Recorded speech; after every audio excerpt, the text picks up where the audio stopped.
Juriscast, o seu podcast jurídico.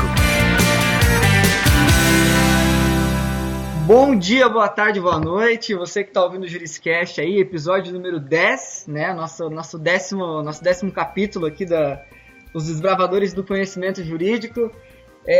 Dessa vez você deve estar estranhando que sou eu que estou falando, é o Giovanni, né? O Thiago Facchini não está. Ele tirou umas férias aí, que ele estava muito cansado, estava trabalhando muito, então a gente aqui a ProJuris deu umas férias para ele. E no lugar dele, eu estou aqui com o meu querido, estimado e com certeza, acho que ele até pediu para fazer esse podcast, porque ele tem muita carisma por esse assunto. O meu querido Antônio. Boa tarde, Antônio. Boa tarde, Giovanni. Boa tarde, audiência. Boa tarde, doutor. Hoje o Juriscast vem com um time misto. Vou vestir a camisa do Facchini, a faixa de capitão fica com o Giovanni hoje. Tá certo. Para quem não entendeu por que o Antônio falou a faixa de capitão, time misto, a gente vai explicar. O convidado de hoje é o Dr. Gustavo Martins Cavalcante, que ele é executivo sênior na Associação Atlética Ponte Preta. Ele já trabalhou em clubes como São Paulo, Atlético Mineiro, Corinthians, Santos, Palmeiras, Juventude. Tem até uns nomes aqui de clubes de fora do país. Quer me ajudar a falar, Antônio? São times japoneses, né? O Kashima Antlers, o Verde Kawasaki e Yokohama Flugels. Entre outros, se o doutor quiser explicar melhor como é que se pronuncia esses nomes, vai ajudar a gente bastante. Mas assim, só para entender, o Dr. Gustavo Martins, ele tem mais de 20 anos de experiência com direito desportivo. E a gente vai entender hoje o que é isso aí. Mas primeiramente, antes de a gente começar a entrar na nossa pauta, eu quero dar um bom dia, boa tarde, boa noite, né? Porque depende de onde o usuário estiver ouvindo. Mas seja muito bem-vindo, Dr. Gustavo. Muito obrigado. Bom dia, boa tarde, boa noite para os ouvintes. Eu fico extremamente envaidecido e feliz de estar vestindo a camisa 10 aqui, né? O 10º programa, estou vestindo a camisa 10 e estou participando desse projeto aí bacana de vocês. Eu espero que a gente tenha bastante sucesso vocês tenham bastante sucesso com o programa. Tá, beleza. Então vamos rolar a bola aqui, começo de partida. Em primeiro lugar, a gente tem um costume assim... Quem escutou o Juriscast há mais tempo deve ter percebido que a gente explora sempre alguns temas diferentes, assim, dentro do direito, que são poucos falados, né? Nos últimos episódios, por exemplo, vou citar o último, que foi bem emblemático, que a gente falou sobre a internet das coisas, né? Então, sobre a perspectiva do direito. Então, era um tema novo que a gente resolveu esclarecer para o nosso ouvinte. E a primeira pergunta daquele podcast, que eu vou repeti-la aqui, afinal de contas, o que é o direito desportivo, né? Porque a gente fala isso no Brasil, parece que é o direito do futebol, né? Que é o direito que tem a ver com o esporte futebol especificamente. Mas como que funciona? O que faz o advogado do direito esportivo, doutor? Dá uma força para nós aí. Vamos lá. Primeiro, o direito desportivo, né? Todo mundo, e isso é óbvio, né? Porque no Brasil a gente tem um país do futebol. Uhum. Então a gente tende a pensar no futebol e todo mundo já viu notícia no jornal, na televisão do STJD, né? Do efeito suspensivo que o clube conseguiu, Então, assim, vamos deixar claro para os espectadores que assim, o direito desportivo é maior do que o futebol. Então, assim, o futebol é uma das modalidades do esporte. Tá? O direito desportivo, ele basicamente vai se originar da Carta Olímpica e do Movimento Olímpico Internacional. Então, vocês podem pensar, por exemplo, que numa competição de voleibol, determinadas demandas que vão ocorrer durante a competição, ou uma competição de jiu-jitsu, ou o que seja, aquelas demandas, aqueles litígios, né, aquelas problemas, eles acontecem intra-competição. Então, e os problemas podem ser disciplinares, né, com os atletas e com os envolvidos no espetáculo, e podem ser problemas até às vezes de comerciais, de marca, de quem vendeu mais a arquibancada, ou o ticket, ou o que seja. Então o direito desportivo é essa área do direito que vai cuidar dos eventos, das competições esportivas e tentar resolver esses problemas com uma celeridade tal que consiga resolver o problema dentro da competição. Porque vamos imaginar o seguinte, tivemos a Olimpíada no Rio de Janeiro alguns anos atrás. Sim. E aí o mundo inteiro está assistindo aquilo. E aí, assim, é interessante também o seguinte, no Brasil, a gente chama de direito desportivo, tá? Fora do Brasil, o direito desportivo é uma categoria do que eles chamam de direito do entretenimento. Então, é o seguinte, entretenimento, entenda, é igual a indústria do cinema, a indústria do esporte. Entendeu? Então, assim, quando você está assistindo um jogo de futebol, você pagou o ingresso, você assinou a televisão lá para poder assistir o jogo, o que seja. O espectador espera que o resultado da partida, né, quer dizer, quem ganhou, quem perdeu e tudo mais, seja resolvido na partida. Você imagina o seguinte, se o vencedor de um torneio desse olímpico, eu me lembro de uma Olimpíada que o Rodrigo Pessoa ganhou a medalha de ouro depois da Olimpíada ter terminado. Então ele saltou lá com o cavalo, o cavalo que ganhou a medalha de ouro foi desclassificado por causa de doping 3 meses depois, e ele conseguiu ganhar a medalha. Para o patrocinador, imagina se você é o patrocinador do Rodrigo Pessoa. Você investiu um dinheiro violento no Rodrigo, ele treinou lá e tudo mais e tal, ele ganhou a medalha, porque o outro estava tomando doping, né? Aham. E na hora que tirou a foto lá, bonita cerimônia de premiação, aquela coisa toda, não é ele que está no pódio. Sim. Quer dizer, ele está no pódio, mas não no primeiro lugar. Então, o direito desportivo, ele vem para tentar diminuir esse gap, né, esse lapso temporal e tentar resolver esses problemas todos dentro da competição, tornando de forma mais célere possível. É claro que, às vezes, dependendo da complexidade do assunto, você não vai conseguir resolver aquilo tão rápido. Mas se vocês acompanham o esporte, e eu posso falar aqui, sei lá, em inúmeros casos, a Maria Sharapova do tênis, quando descobriram o doping dela, em, sei lá, 15 dias ela estava suspensa e ficou, entendeu? E foi julgada, se vocês tiverem interesse, quem tiver interesse, né, em analisar o caso é público, então tá lá no CAIS, no TAS, no site lá deles do Tribunal Internacional do Esporte.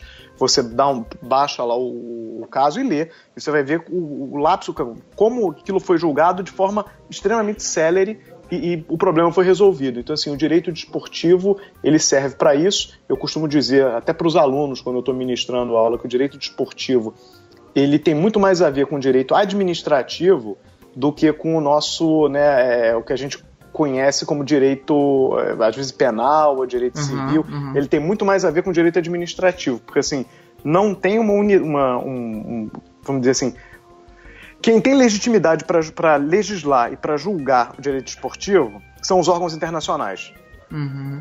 Entendeu? Então, assim, por exemplo, no futebol, a instância máxima é a FIFA. Pode ser depois o CAIS ou o TAS a nível de recurso, tá?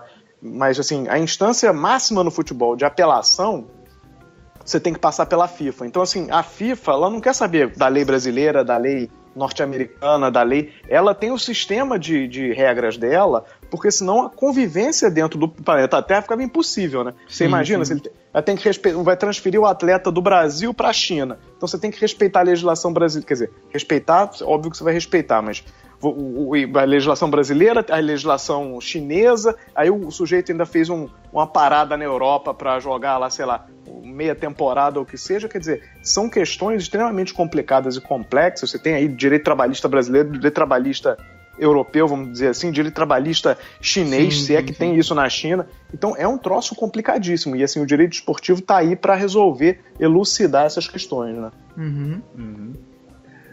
Doutor, mais relacionado assim à tua atuação diária, assim, a gente gostaria de entender o que diferencia um advogado que trabalha com direito desportivo de um advogado que trabalha em outras áreas do direito na dinâmica de trabalho, na rotina mesmo. O que ele enfrenta, né? Como é que é o dia a dia do doutor, às vezes talvez seja a mesma coisa, né? Vai Chega no escritório, toma um café. Isso, vai no tribunal.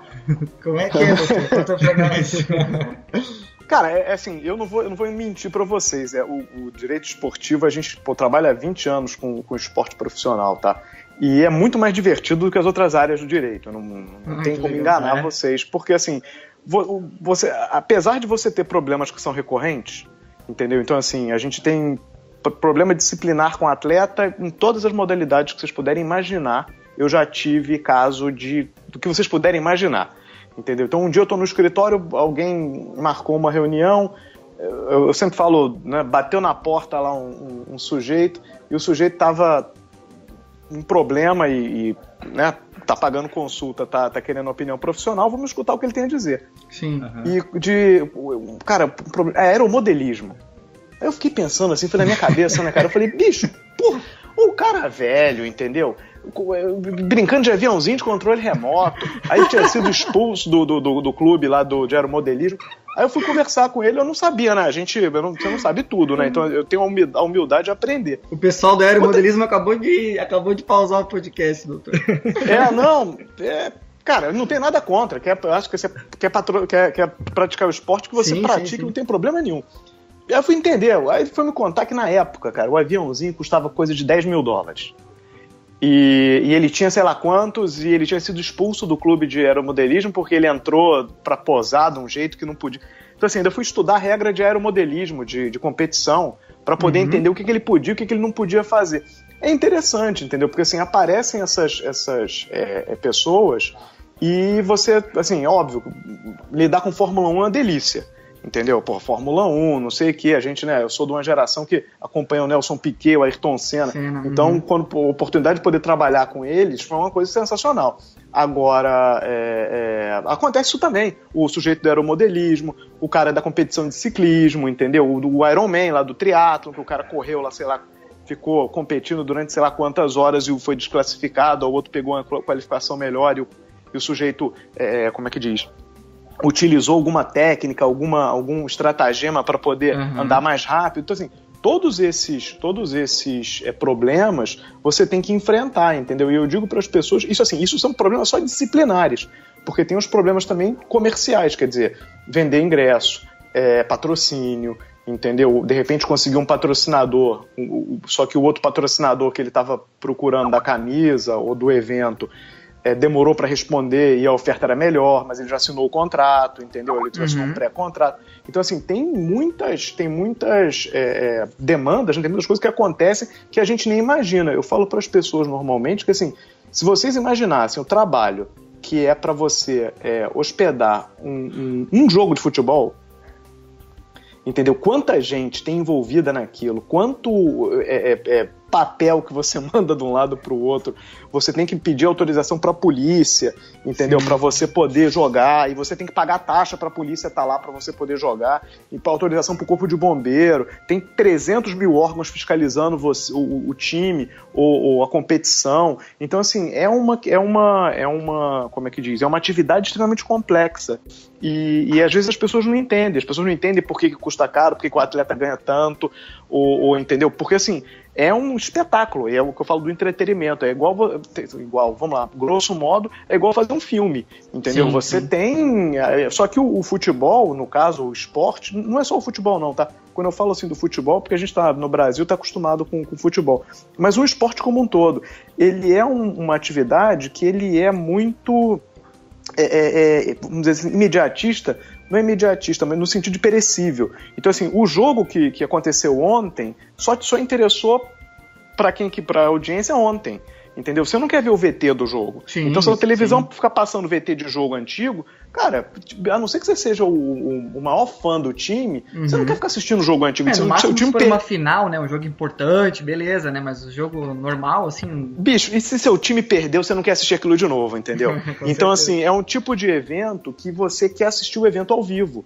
Então, assim, isso também é um dos problemas, uma das peculiaridades dos eventos esportivos, e que aí que você tem que pensar numa escala global, não é só no Campeonato Brasileiro de Futebol, né?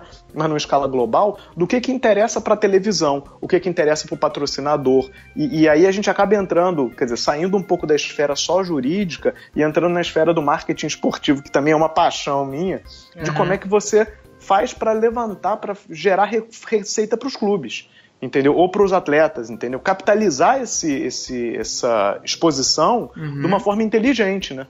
Até quero fazer uma pergunta, aproveitando um espaço que o doutor deu aqui. Quem faz a negociação do clube com a televisão se vai jogar? No caso, o advogado do esportista? Olha, no caso, quer dizer, atualmente eu tenho feito, entendeu? Eu sugiro normalmente, até para os outros clubes, eles terem acompanhamento jurídico, entendeu? Porque...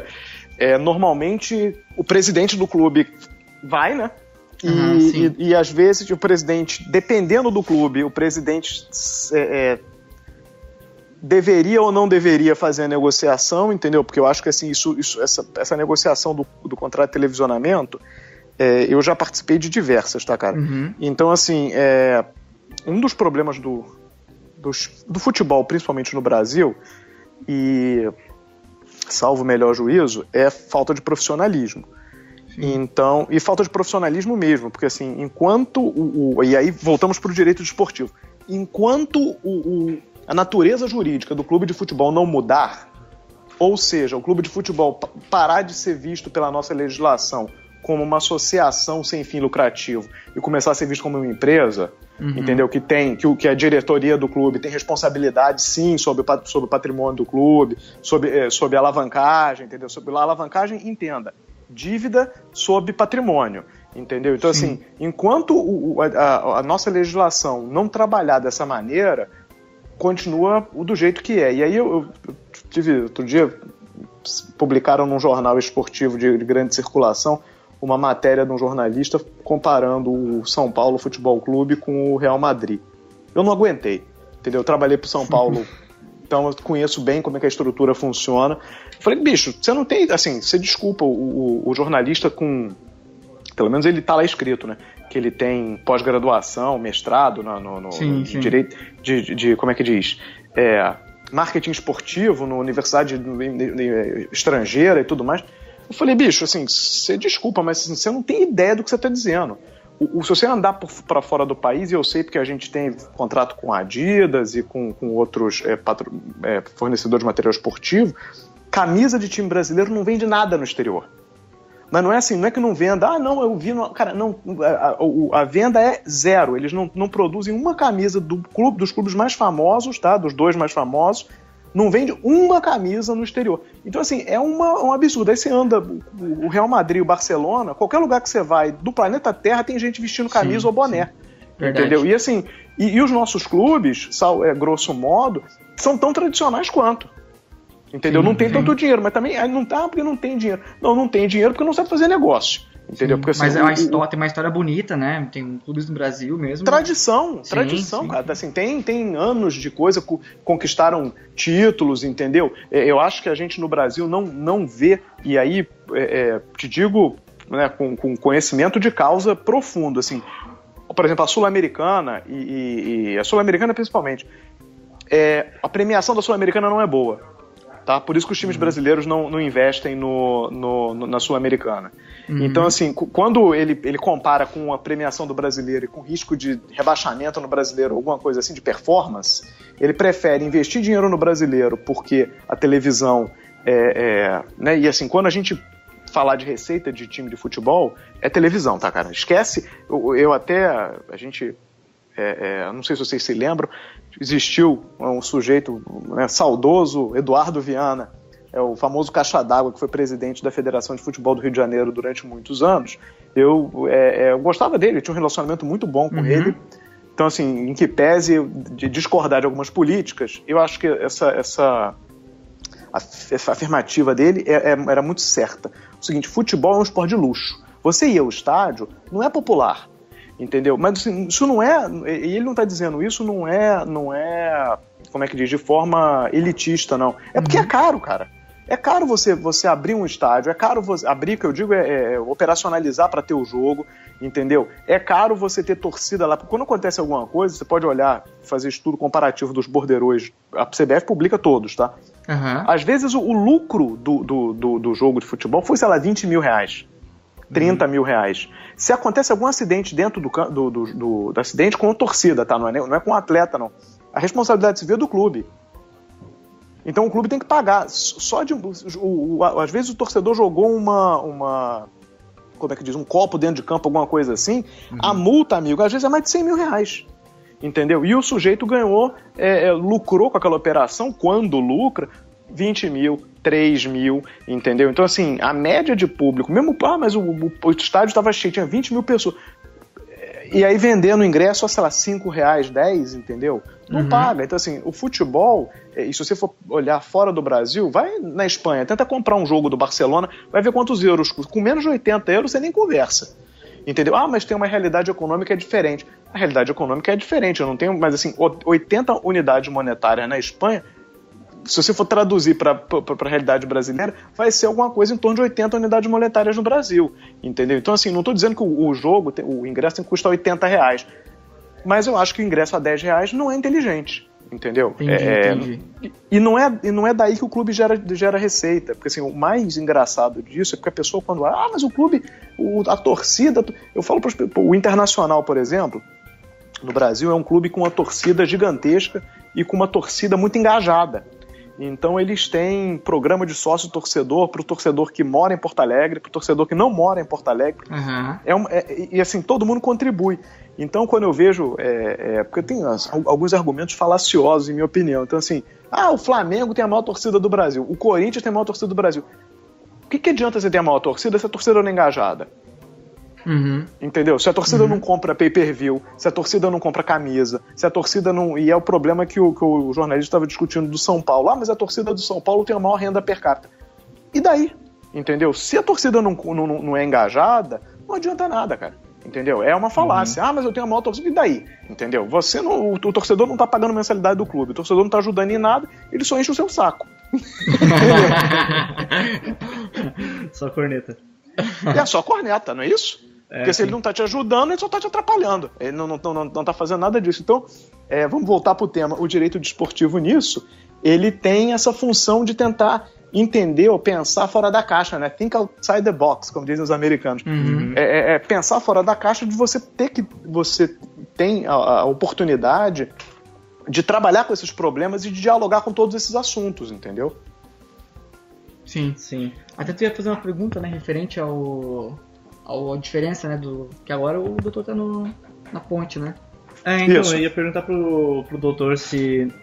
Assim, o doutor trabalha hoje na Ponte Preta há 14 anos, né? Bastante tempo já. Isso, bastante tempo, Já trabalhou em São Paulo, Atlético Mineiro, Palmeiras, Corinthians. Palmeiras. Palmeiras quando era Parmalat, que era outra, era impressionante. Era o time campeão, né? O time campeão da época. Então, eu queria entender... Naquela época foi uma, como é que diz? Uma virada de mesa no bom sentido. Acho que assim, uma quebra de paradigma no Brasil. Essa parceria, né, que isso sempre existiu nos times de vôlei. Então, se vocês se lembram dos times de vôlei, né, Rexona, não sei o que, sempre teve empresa patrocinando o voleibol ativamente. Malve, né? Isso. No futebol, não. No futebol, isso foi, no Brasil, uma quebra de paradigma. E foi muito interessante, muito bom trabalhar com eles naquela época. Então, eu gostaria de entender a diferença de demanda de um time como a Ponte Preta, que está acostumado a jogar em divisões segunda, hora primeira, e de times como Santos, Palmeiras, Corinthians, São Paulo, que estão sempre num patamar um pouco acima. Eu queria entender também se a modalidade de trabalho que você exerceu na Ponte Preta era a mesma desses outros times. Qual que é a diferença entre trabalhar com cada um deles, assim? Olha, eu não sei se isso está disponibilizado ainda, possivelmente na internet tem. Quando eu era estudante de Direito, tinha um artigo que era muito famoso, que eles davam na faculdade pra gente ler, que era rabo do crocodilo ou cabeça da lagartixa, uma coisa assim. E não dizendo assim, mas a gente tem que ser realista, né? Quer dizer, o orçamento, né, o budget de um time que não seja desses 11 times aí, do 13, 11, dos maiores times do Brasil, é diferente. Entendeu? Sim. Então, assim, uma coisa que eu volto a dizer para vocês, a coisa da profissionalização, o pessoal fala de profissionalização, eu escuto esse negócio de profissionalização há mais de 20 anos, e ninguém explica a coisa de um jeito que, assim, deveria ser explicado no sentido de, por exemplo, acho que hoje em dia, tá? O pessoal que assumiu lá a direção do Flamengo é um pessoal, o Álvaro Bandeira e o resto da diretoria, eles vêm do mercado financeiro, é uma outra cabeça, é uma cabeça mais profissional, entendeu? Então, assim, eu tenho alguns amigos que estão fazendo negócio com o Flamengo, não é só atleta não, tá, cara? Trazendo patrocinador, fazendo essas operações de marketing esportivo. E a coisa está sendo bem sucedida porque eles pensam de uma maneira diferente. Entendeu? O problema dos clubes maiores é porque você tem uma coisa chamada conselho deliberativo. E aí esses conselheiros aquele senhorzinho de idade que é torcedor do clube, ou foi ex-atleta, alguma coisa assim, há 500 anos, e ele acha que a coisa tem que funcionar do jeito que sempre foi, porque é assim que funciona. entendeu? Então, e é difícil você, e é o que eu falo aí do torcedor, e que eu acho que essa ideia do clube-empresa é interessante, porque, assim, tem um ditado no samba que é sensacional, que batuqueiro é batuqueiro e cantador é cantador, entendeu? Então, assim, cara, não tem jeito, parceiro. Você não pode, se você não entende administração, sinto muito, é melhor você contratar alguém que entenda para a pessoa poder fazer a operação funcionar e ser lucrativa, do que ficar insistindo numa coisa que vai dar errado. Entendeu? Então, assim, você pode ver no Rio de Janeiro o América, né? O América é um clube tradicional, né? Tem aí história. Tá fechando. Em Campinas, o Guarani tá fechando. Tá fechando por quê? Não é porque como é que diz? Má gestão. Entendeu? E assim, má gestão num país que o clube não fale. Então, assim, é a má gestão exponencialmente ao quadrado da milésima potência. Entendeu? Porque, assim, o sujeito não faz nada, ou quer dizer, ou se endivida de uma maneira que inviável, que torna a prática profissional inviável, e não acontece nada. Entendeu? O clube fechou. Então, assim, eu acredito, o problema, efetivamente, dos clubes que são maiores, né, maiores no sentido desses aí que todo mundo sabe, né, é porque a administração do clube primeiro que depende muito de política, tá? Então, se a oposição tomar o poder, eles mandam, né, conseguir o cargo, eles rescindem todos os contratos que a gestão pretérita assinou. Sim. É muito parecido com política mesmo, né? Tu rejeita tudo que veio antes de ti, tudo que é do outro lado, mas isso você desculpa a franqueza, mas isso é de uma imbecilidade. Sim. Entendeu? Como diz o Nelson Rodrigues, é de uma inteligência que faz uma formiguinha andar com água pelas canelas, entendeu? É impressionante, porque assim, a gente já diversos clientes que eles estavam operacionalizando empresa de marketing esportivo, então tentando fazer uma atividade profissional de comprar e vender jogador de futebol, né? E vez ou outra fazem contrato com o clube, e os últimos que eu estava assessorando, eu falei, cara, esquece isso, é melhor você abrir o seu clube do que você tentar fazer isso com um clube que já esteja funcionando. Porque o clube que está funcionando, na hora que mudar a diretoria, eles não respeitam o teu contrato. E aí, mas eu tenho multa rescisória, não sei o que. Cara, isso é bonito no papel, entendeu? Mas você vai executar o clube não tem patrimônio. Sim, verdade. Já está tudo penhorado, entendeu? Você vai executar o quê?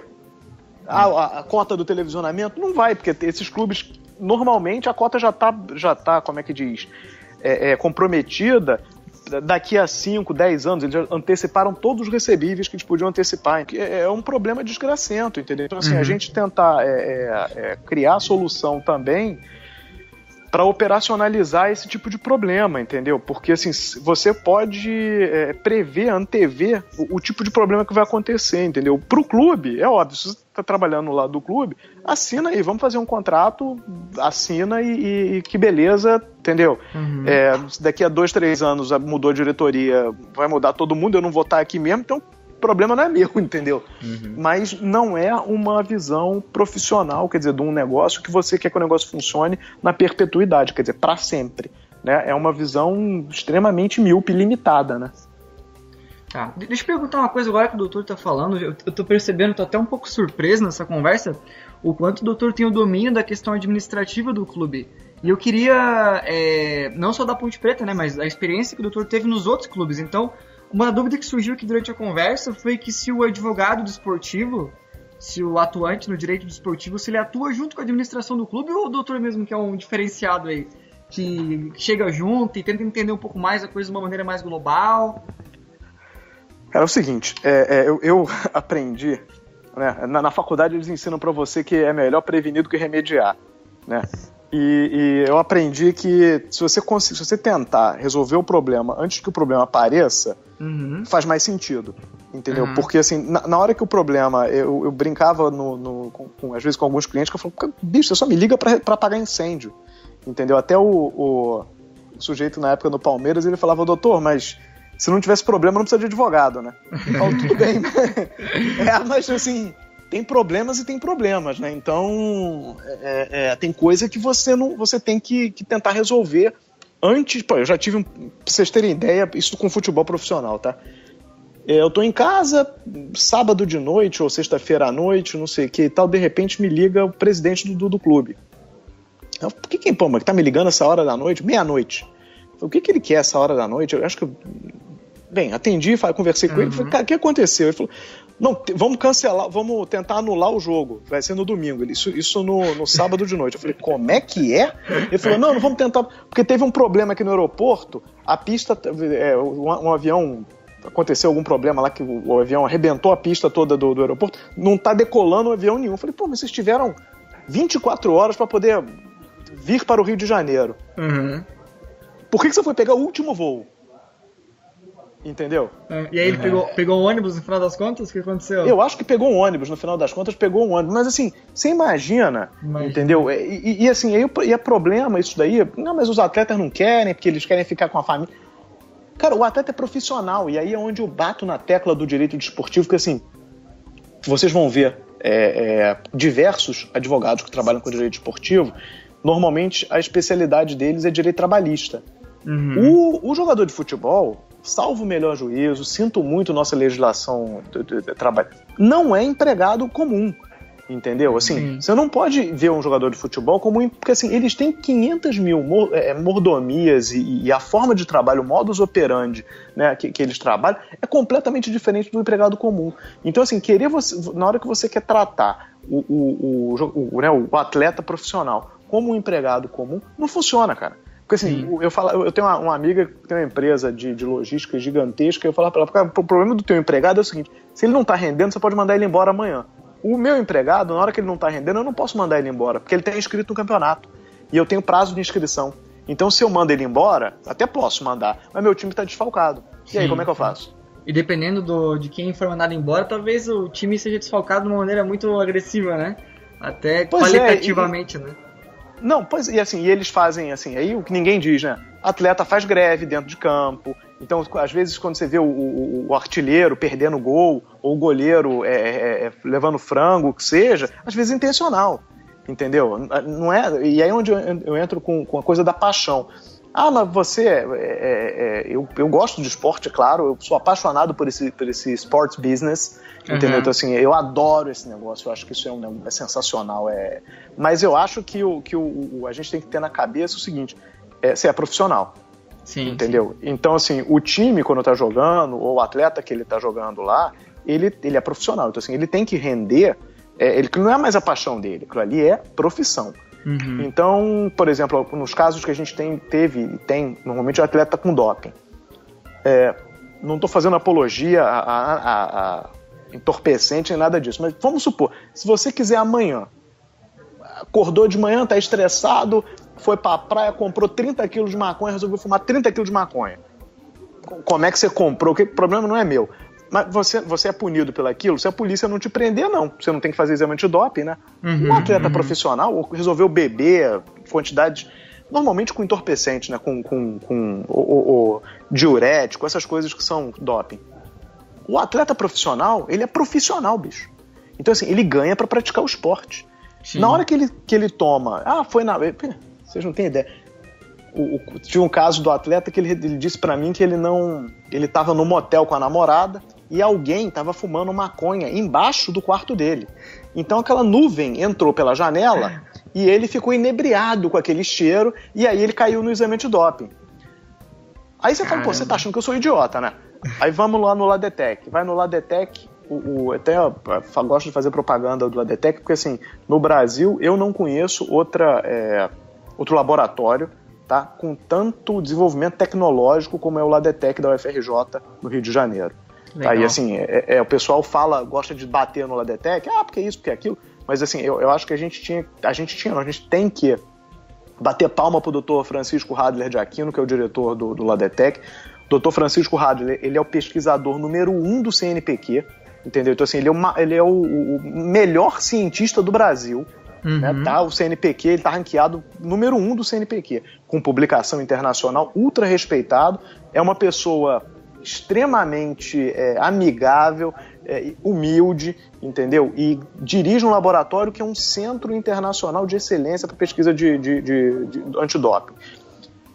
Você chega no Ladetec, o doutor Francisco, o doutor Hadler olha para você e fala assim: Gustavo, não é possível, com essa quantidade aqui do metabólito lá, do THC no corpo dele, não tem nem como, se ele morasse com Bob Marley, ele não estava intoxicado desse jeito, entendeu? Então assim, o atleta mente, entendeu? Cria história, mas a vida é assim, né? A gente tem que, e aí, voltando pro assunto, a digressão sensacional, né? O que acontece? Na hora que você consegue prever onde é que o problema vai acontecer, a gente ministra palestra para os atletas para falar sobre doping, para falar sobre violência dentro de campo, entendeu?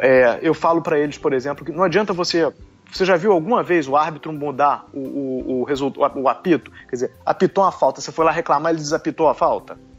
Nunca, né? O que acontece? Normalmente, assim, estatisticamente, 97% das vezes, quando você for lá reclamar, ele vai te dar um cartão. Então, assim, o reclamar da falta ou do que seja, não é inteligente, entendeu? Você quer reclamar da falta, a gente entra com uma medida jurídica, né, um remédio jurídico no dia seguinte. Aí a gente discute isso no STJD, onde é que seja, né, no tribunal respectivo da modalidade esportiva. Agora, ficar lá batendo boca, não resolve, cara. Sim. Entendeu? Então, assim, nisso daí, não só na questão disciplinar, como nas questões comerciais, entendeu? Então, na hora que você vai lá na emissora de televisão, né, bater na porta deles para discutir o contrato de televisionamento, se você não tem uma planilha de quanto é que você precisa de dinheiro, quais são seus custos, quais são, né, um business plan, do que você pretende almejar, por que ele vai te dar mais dinheiro? Sim. Porque assim, não é te dar dinheiro, né? Vamos mudar a terminologia. A televisão está investindo dinheiro em você, ele está investindo dinheiro num produto. Na hora que o seu produto é bom, né, o que acontece? Sua marca ganha valor e ele te paga mais. Na hora que o produto é ruim, ele te paga menos, bicho. Entendeu? E paga menos mesmo, vai ser tanto. E assim, como os clubes, eles sabem que o clube depende, né, 60% ou 70% da receita dos clubes no Brasil, em média, são provenientes da televisão, senta e chora, querido. Sim, sem dinheiro você não consegue fazer nada, entendeu? Então é até uma outra área que eu tenho me dedicado aí, e falo para as pessoas, tá? Quando eu estou ministrando curso de direito desportivo e tudo mais, eu falo para os alunos, mas eu quero trabalhar com direito desportivo, o que eu faço? Eu falo, bicho, pensa no seguinte, não é do jeito que você imagina. Então assim, o clube não vai jogar dinheiro no seu colo. Você tem que criar soluções para trazer receita para o clube. Entendeu? Então, assim, trazer receita ou impedir que o clube perca dinheiro, né? Então, assim, nesse sentido, você tá preocupado com, por exemplo, como é que vai negociar o televisionamento, mas não é sentar lá e saber, mas isso aqui é legal, isso aqui é ilegal. A parte jurídica do contrato, vamos dizer assim, não representa um grande desafio, entendeu? Apesar, quer dizer, não quero parecer arrogante, mas não representa, você faz isso uma vez, você faz isso duas, não muda muito, entendeu? Mas assim, a parte, o que você vai negociar do contrato vai fazer o que vai mudar, é o que vai fazer diferença. Então assim, e até como é que você vai pegar a informação que o pessoal da televisão lá te dá, você tem direito a fazer isso, tem direito a fazer aquilo, e usar aquela informação para o seu próprio bem, né? Quer dizer, pra vocês terem ideia, por exemplo, os clubes, se eu não me engano, tá lá no contrato, tem direito a 15 minutos ou alguma coisa, 30 minutos, eu não me lembro a janela por mês, eu acho alguma coisa assim, de televisionamento próprio. Então ele pode fazer uma propaganda do próprio clube.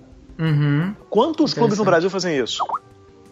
Nenhum. Sim, nenhum, é verdade. Entendeu? Nenhum. Então assim, eles não usam. Então a televisão dá alavancagem, entendeu? Quem que não quer fazer propaganda na rede de televisão que transmite o Campeonato Brasileiro de graça, entendeu? Da própria marca. Agora, você tem que ter, querido, um plano de marketing, entendeu? Você tem que produzir um vídeo bacana, você tem que produzir um conteúdo legal, senão é impossível, entendeu? E aí é a produção de conteúdo, assim, e a profissionalização do esporte como negócio, né?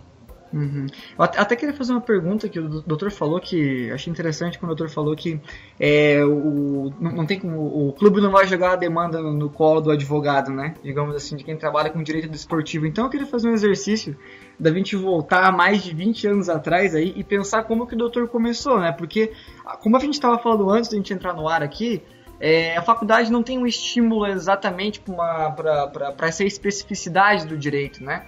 Que é o direito desportivo. Então eu queria saber como é que funciona, assim, a pessoa quer trabalhar com direito esportivo, o que ela faz? O advogado, ele bate na porta do clube, ele vai no clube do coração dele, porque imagino que deve ser a preferência dos advogados, né, querer trabalhar com o clube do coração. Não sei se o doutor pode falar para que time que o doutor torce também, para ver se é a Ponte Preta ou não, mas eu queria entender como é que faz, assim, para o advogado que acabou de sair da faculdade, ou tá no mercado, ele tá insatisfeito com a área que ele quer trabalhar, e ele tem essa paixão pelo futebol, ele se interessou por esse meio jurídico desportivo. Como é que funciona para ele entrar nesse mercado? Ele é aberto, ele é pequeno, ele é grande, ele é fácil, precisa do contato, não precisa? Olha, é claro que se tiver contato, vamos ser sinceros e não fingir que tenho, como é que diz, não acreditar em conto de fada. O contato facilita a sua vida deveras, entendeu? É claro, isso é óbvio. Agora, é um mercado que, assim, eu acredito que todo mundo que quer trabalhar com esporte, pelo menos praticou esporte ou pratica esporte.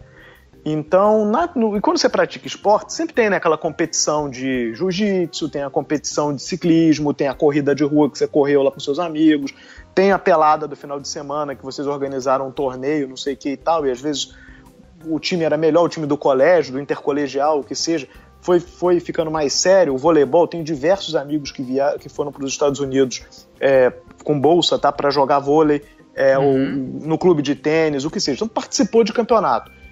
Eu sugeriria, tá, primeiro, num espectro menor, começar a se envolver nesses torneios e do esporte amador, para poder pegar um pouco de prática e, assim, regulamento, entendeu? É importante, é chato, cara. O regulamento não é um negócio, não é a parte mais legal do direito desportivo, mas, assim, tem que ter. Vai ter uma competição, seu filho vai lutar jiu-jitsu amanhã, ou sei lá, não é nem jiu-jitsu, qualquer coisa, entendeu? Vai praticar um esporte X amanhã, vai ter um torneio da escola, ou você tá na corrida de rua aí do, sei lá, meia maratona normalmente é mais organizado, mas 10 quilômetros, essa coisa toda. Pega o regulamento, lê, entendeu? Vê o que acontece, se tem problema de atleta na competição, entendeu? Eu acho que, assim, não, como eu falei anteriormente, não é só o futebol profissional. Então, assim, na hora que você for no clube de futebol querer um estágio ou alguma coisa no mesmo sentido, não se iluda. Tem 300 outros advogados ali, às vezes até com mais experiência que você, que vão fazer aquele mesmo serviço que eles estão te oferecendo de graça, tá? E fazem de graça. Então, assim, aí também é uma outra, como é que diz, vertente da coisa que eu não concordo, entendeu? Eu acho que, assim, se você é profissional, você não pode trabalhar de graça, entendeu? Porque não faz, e aí eu não concordo no todo o espectro. Eu acho que, assim, diretor de clube de futebol no Brasil tinha que ser remunerado. A lei não permite, entendeu? Mas, assim, por que tinha que ser remunerado? Porque na hora que ele é remunerado, determinado tipo de coisa não acontece. Sim. Ponto. Né? E aí tem aí Operação Lava Jato e tudo mais, vocês já podem imaginar do que eu estou falando. Então, assim, se você é remunerado, a coisa funciona melhor. Eu sugeriria para quem quer mudar de área, quem quer se envolver nisso, primeiro, estudar, né? Não adianta nada, e digo muito francamente, o estudante de direito hoje sai do Brasil da faculdade sem saber absolutamente nada, entendeu? Mas não sei que estudei na melhor faculdade. Não sabe nada. E aí, se você olhar como é que funcionam as faculdades fora do Brasil e comparar, você vai ver que, assim, por exemplo, as dos Estados Unidos, e eu digo porque eu estou mestrando numa faculdade americana, a carga de leitura que você tem e de trabalho que você tem com casos reais é muito mais alta do que no que acontece no Brasil, tá? Então, assim, primeiro estudar e saber do que você está falando, entender do assunto. Depois, o entender do assunto, e aí digo, não é só entender de forma crítica, não é só ler livro e saber aquela teoria toda, entendeu? É olhar aquela coisa, o problema de forma crítica, para poder trazer uma solução para o caso concreto. Aplicar, né, a teoria, né, na verdade. Né? Aplicar, mas assim, aplicar de forma inteligente. Exemplo, nós temos no Brasil a polícia cobra taxa, né, para poder fazer o policiamento do evento. Sim. Não é barato, tá? Então, se você pegar o borderô dos clubes, você vai ver o percentual, o quanto é que a polícia cobra para estar lá. A gente, na Ponte Preta, agora conseguimos uma decisão favorável à nossa tese de que isso aí é um serviço que a polícia devia fazer, a gente já paga imposto estadual e municipal. Sim. Porque eu tenho que pagar mais a polícia para a polícia estar lá. Entendeu? E assim, se você for parar para pensar, tem um impacto econômico o jogo de futebol. Então, o comércio em volta não é só o estádio que está ganhando dinheiro, mas todo mundo ali em volta está gerando receita. Restaurante, barzinho, tudo, né? E não só em volta, né? Porque você tem diversos restaurantes aí que eles põem aquelas televisões gigantescas, né? E você pode assistir o jogo ali tomando sua cervejinha, comendo ali um negócio, junto a rapaziada. Então, assim, tá todo mundo faturando com aquela atividade. Entendeu? Então, assim, por que a gente tem que ter o ônus de pagar a polícia para a polícia, como é que diz, fazer o serviço dela no nosso evento? Sim. Então, assim, problema, né, concreto, e uma solução, pelo menos estamos discutindo, a questão está em juízo, para ver como é que a justiça vai se manifestar a respeito disso. Mas tentar, e aí, voltando para a sua pergunta, bem objetivo, existem diversas federações de esportes, tá? Não é só futebol, você tem as federações e as confederações de todos os esportes que vocês puderem imaginar.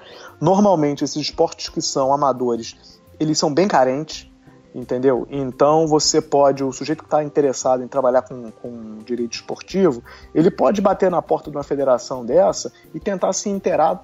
De repente, não é trabalhar 100% do tempo dele com aquela federação, mas dedica aí, entendeu? De forma voluntária ou pro bono, né? Sei lá, 10% do tempo dele só para estar envolvido na atividade esportiva, porque você vai conhecendo as pessoas que trabalham no meio, entendeu? E vai aprendendo determinados... quer dizer, a matéria, né? O business, que você não vai aprender na faculdade. Ou, né? E aí, assim... Claro, se você puder bater na porta do grande clube e fazer isso, ou tentar trabalhar para os empresários, né, de time, ou para as marcas como é que diz, material esportivo, os patrocinadores, todo mundo tem departamento aí voltado para o esporte, né? Se você quiser estudar, sim. Né, eu sugeriria, por exemplo, e a gente no Brasil gosta de futebol, não tem jeito, né, parceiro? Então, é difícil. Então, assim, aí a FIFA tem mestrado em sport business, né, que é negócio de futebol. É muito bacana, é na Suíça, não é barato, mas vale a pena. As universidades no mundo inteiro já descobriram, ao contrário do censo do Brasil, por incrível que pareça, que sport business é um negócio e dá dinheiro, cara. Para ver que coisa impressionante. Então, a Universidade de Columbia nos Estados Unidos tem mestrado em Nova York, né? Ele tem mestrado em sport business. As universidades têm universidade na Wharton, Stanford. Todas as universidades americanas ele já tem, as universidades inglesas têm também, as universidades na Espanha e na Itália têm também. É uma coisa sensacional. Então, e no Brasil, pelo jeito, nada, né, doutor? Ainda. Olha, no Brasil, assim, eu conheço alguns cursos de pós-graduação em Direito Esportivo. Eu não estudei pós-graduação em Direito Esportivo no Brasil, então, assim, mas eu acho que, infelizmente, a gente tem uma visão bem míope. Entendeu? Porque assim, o nosso futebol brasileiro é míope. Voltamos pro início da conversa. Assim, não tem uma marca, tá, de time profissional de futebol no Brasil que venda fora do Brasil. Os atletas vendem. O Neymar tá aí bombando, sim, entendeu? Sim. Se você for olhar os nossos atletas fora do Brasil, né, eles estão... o que tá jogando no Chelsea, agora me fugiu o nome. William? Não, é o Diego Costa. Não, eu consigo. Ih, rapaz. Não, Davi Luiz? Davi Luiz, entendeu? Tá bombando. Então, assim, tem se você olhar como é que funciona, entendeu? Fora do Brasil, mas assim, não tem time brasileiro vendendo fora do Brasil. E assim, eu acho lamentável para os times. Eu acho que a gente tinha que pensar numa forma de participar de torneios internacionais de forma mais ativa, não seleção brasileira, tá? Porque a seleção, eu acho que nisso daí o pessoal critica a CBF de torto e a direito, mas eles têm feito um trabalho excepcional de branding, né, da seleção brasileira. A gente perdeu aquela Copa, né, de forma ridícula para a Alemanha. Rapaz, nem fala nisso que dá até um suador aqui. Eu tenho um amigo alemão que o cara você não transformou minha vida no inferno. Mas eles têm feito um trabalho de publicidade da seleção sensacional. Agora, o resto do futebol não tem essa publicidade, entendeu? Os outros clubes não se engajam, não têm interesse em participar de torneio internacional. Eu não sei se é problema...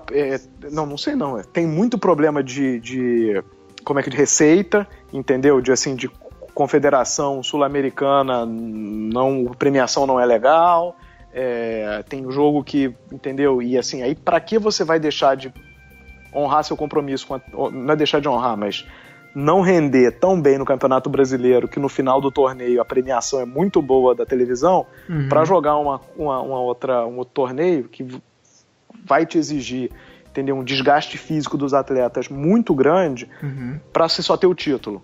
Sim. Entendeu? Porque título só é bom, bicho, pra contar história, né? Sim, pra tirar sarro do amigo, né? Sou campeão mundial de não sei o quê. Que legal, entendeu? O que você ganhou com isso? Nada. Entendeu? Sim. Pro time como uma estrutura mesmo, né? Principalmente o doutor tá de dentro falando, realmente, né? Faz todo sentido isso. Como negócio, entendeu? Assim, se você for parar pra pensar, por que a empresa X vai investir dinheiro num produto que assim, a margem sei lá, 10% de lucro e o produto ali, a margem é 2%. Entendeu? Você vai ter o mesmo trabalho, pra que você vai, entendeu? Não faz sentido.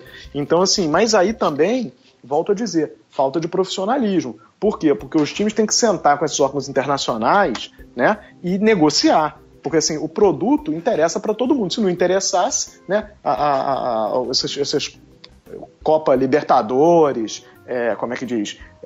Sul-Americana, né, a Conmebol não organizava isso com o time brasileiro, né? Então aí é falta e aí volto no profissionalismo. Vocês desculpem eu estar insistindo nesse tema, mas eu acho que é interessante para o sujeito que vai estudar, né, o direito desportivo e que quer trabalhar com esporte, porque assim, 97% dos advogados que eu conheço que trabalham com essa área não são só advogados. Entendeu? Eles trabalham com sports business. Então, assim, é muito difícil você estar ali envolvido na operação e você não cair para um outro lado, um lado de administração, um lado financeiro, entendeu? É muito difícil, até porque você acaba conhecendo o negócio de uma forma muito íntima, né? Então, assim, tem que ser profissional, tem que ir para discutir com o organismo internacional, com dado, com projeção, uma projeção realista, né? Eu estava negociando aqui outro dia o naming rights do estádio aí no Brasil, e eu falei pra pessoa lá, pra outra parte, eu falei, querido, me dá uma projeção realista, porque assim, quando vocês vêm com um número, você chuta um número estratosférico, e assim, você só quer um número. O investidor, quando ele quer comprar esse tipo de produto, o cara quer saber como se você estivesse vendendo um automóvel de luxo, né? Um prédio. Você tem que mostrar para o investidor que aquilo ali é um bom negócio. Não é só porque, mas a minha marca é muito boa. E, né? Sim, assim, isso exatamente, na sua opinião. A sua marca é boa na sua opinião, mas assim, se você não tem número, não tem uma pesquisa... E aí também, bem, vamos lá, arruma um instituto de pesquisa Tabajara, entendeu? De quinta categoria para a gente, quando vai falar de número dessas coisas, é importante você ter fonte, como é que diz? Respeitável, né? Então você tem instituto de pesquisa fazendo pesquisa decente e que tenha credibilidade, né? Isso é importante. Muito legal, doutor. Por fim, a gente gostaria que você indicasse pelo menos um livro relacionado a direito desportivo para leigos, assim. Tipo a gente, assim. Pra nós, ou até pro advogado que tá saindo da faculdade agora, talvez ele nem conheça o direito desportivo, ou ele ouviu falar do modo muito periférico, não contendo a propriedade, igual o doutor tá falando aqui, né? Um livro que o doutor quer recomendar aí pra essa pessoa. Eu vou fazer o seguinte, eu primeiro vou puxar, como é que diz, a brasa pra minha sardinha, né? Eu ainda não escrevi nenhum livro, mas a gente já tem alguns cursos de direito desportivo publicados numa plataforma americana chamada Udemy, né? Udemy, M-Y no final. Os cursos são bem razoáveis, os preços, e assim, direito desportivo internacional, questões de doping, né, aspectos de direito material e direito processual. A gente deve uploadar um outro curso em breve de direito processual desportivo, entendeu? Eu acho que é uma plataforma bacana, ensino à distância, então assim, online, e aí as pessoas que querem fazer o curso, eu sou professor, então assim, vão ter acesso aí ao conteúdo todo, e é uma sala de discussão que eu tô lá sempre botando novos temas para serem discutidos e respondendo perguntas, né? Então eu acho que né, vender o meu peixe, eu acho que é uma oportunidade boa de ingressar no direito desportivo. Olha, doutor, interessante. Pode falar, desculpa, pode falar. É interessante também, na minha opinião, se você consegue ler em outras línguas, e que aí eu volto a dizer, gente, vai trabalhar com direito desportivo, se só souber português, é igual não falar nada. Entendeu? Então, assim, tem que saber inglês, você tem que saber francês ou espanhol, ajuda muito, entendeu? Então, assim, tem que ter um conhecimento, pelo menos, de inglês ou de espanhol, senão esquece, entendeu? Nesse jogo não dá para brincar. Todos esses sites internacionais, a FIFA, o CAIS, ou TAIS, né, que é a Corte Arbitral do Esporte, eles publicam as decisões, então assim, é bacana você ler, é bacana para poder entender como é que funciona o mecanismo.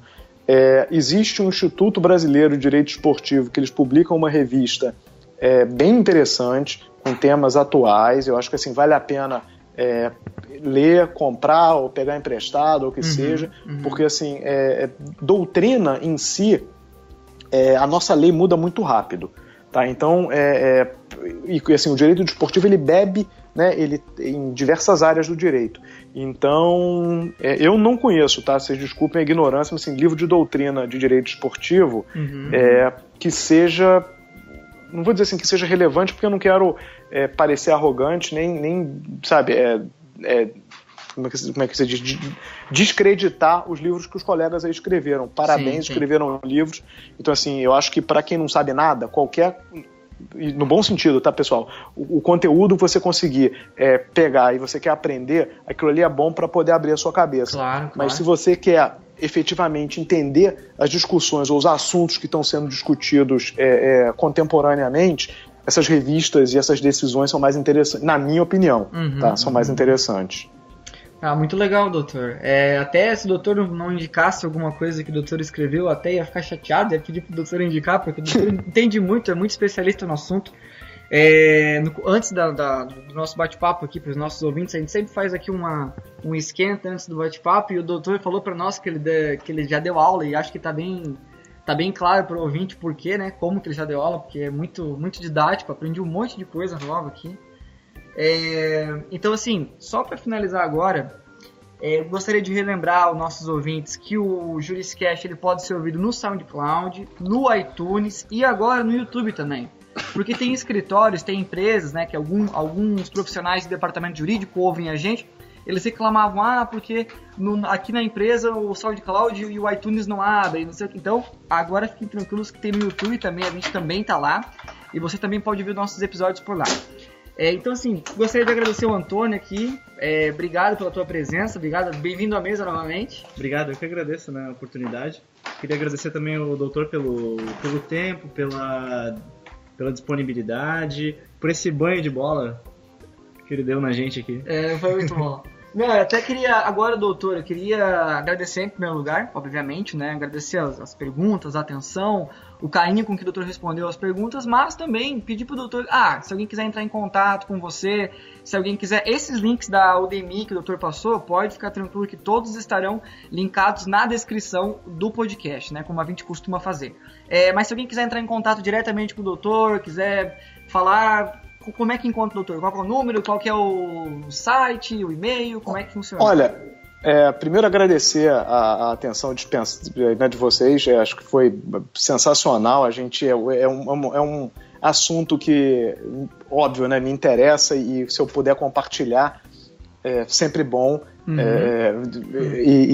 Bem, para me encontrar, eu sugiro, tá, a gente usar... Tem uma página no Facebook que é professor, deixa eu só te dizer com certeza aqui, porque são 300 mil coisas ao mesmo tempo, a gente não... Tem o LinkedIn, tá, que é a minha página, né, profissional, que vocês, se quiser acessar, por favor, fiquem, Gustavo Martins Cavalcante, então pode acessar, e eu tenho uma página no Facebook, que é professor Gus Cavalcante, Direito Desportivo, e GUS Cavalcante, né, meu sobrenome, e aí a gente dali posto diversas matérias e artigos interessantes de referente ao direito desportivo. É um prazer poder conversar com as pessoas. Então tá bom, poxa, muito bom. Obrigado, doutor, mais uma vez. Obrigado, Antônio. E é isso aí, você agora já sabe que pode ouvir nós na internet, nos canais que eu já passei.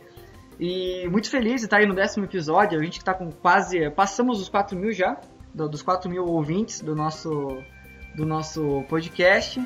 E até o próximo episódio aí. Agora eu vou pedir pra edição botar só um apito final aí na nossa partida aqui. Até mais, obrigado por ouvir a gente. Você ouviu o Juriscast, produção e oferecimento da ProJuris, líder no desenvolvimento de software jurídico para departamentos jurídicos de grandes empresas e escritórios de advocacia. Conheça mais em projuris.com.br.